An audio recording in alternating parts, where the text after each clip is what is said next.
أعوذ بالله من الشيطان الرجيم. بسم الله الرحمن الرحيم. يا أيها الذين آمنوا إذا نودي للصلاة من يوم الجمعة فاسعوا إلى ذكر الله وذروا البيع، ذلكم خير لكم إن كنتم تعلمون. فإذا قضيت الصلاة فانتشروا في الأرض وابتغوا من فضل الله واذكروا الله كثيرا لعلكم تفلحون.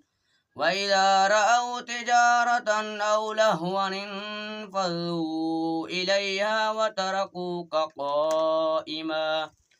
قل ما عند الله خير من اللهو ومن التجارة، والله خير الرازقين. صدق الله العظيم.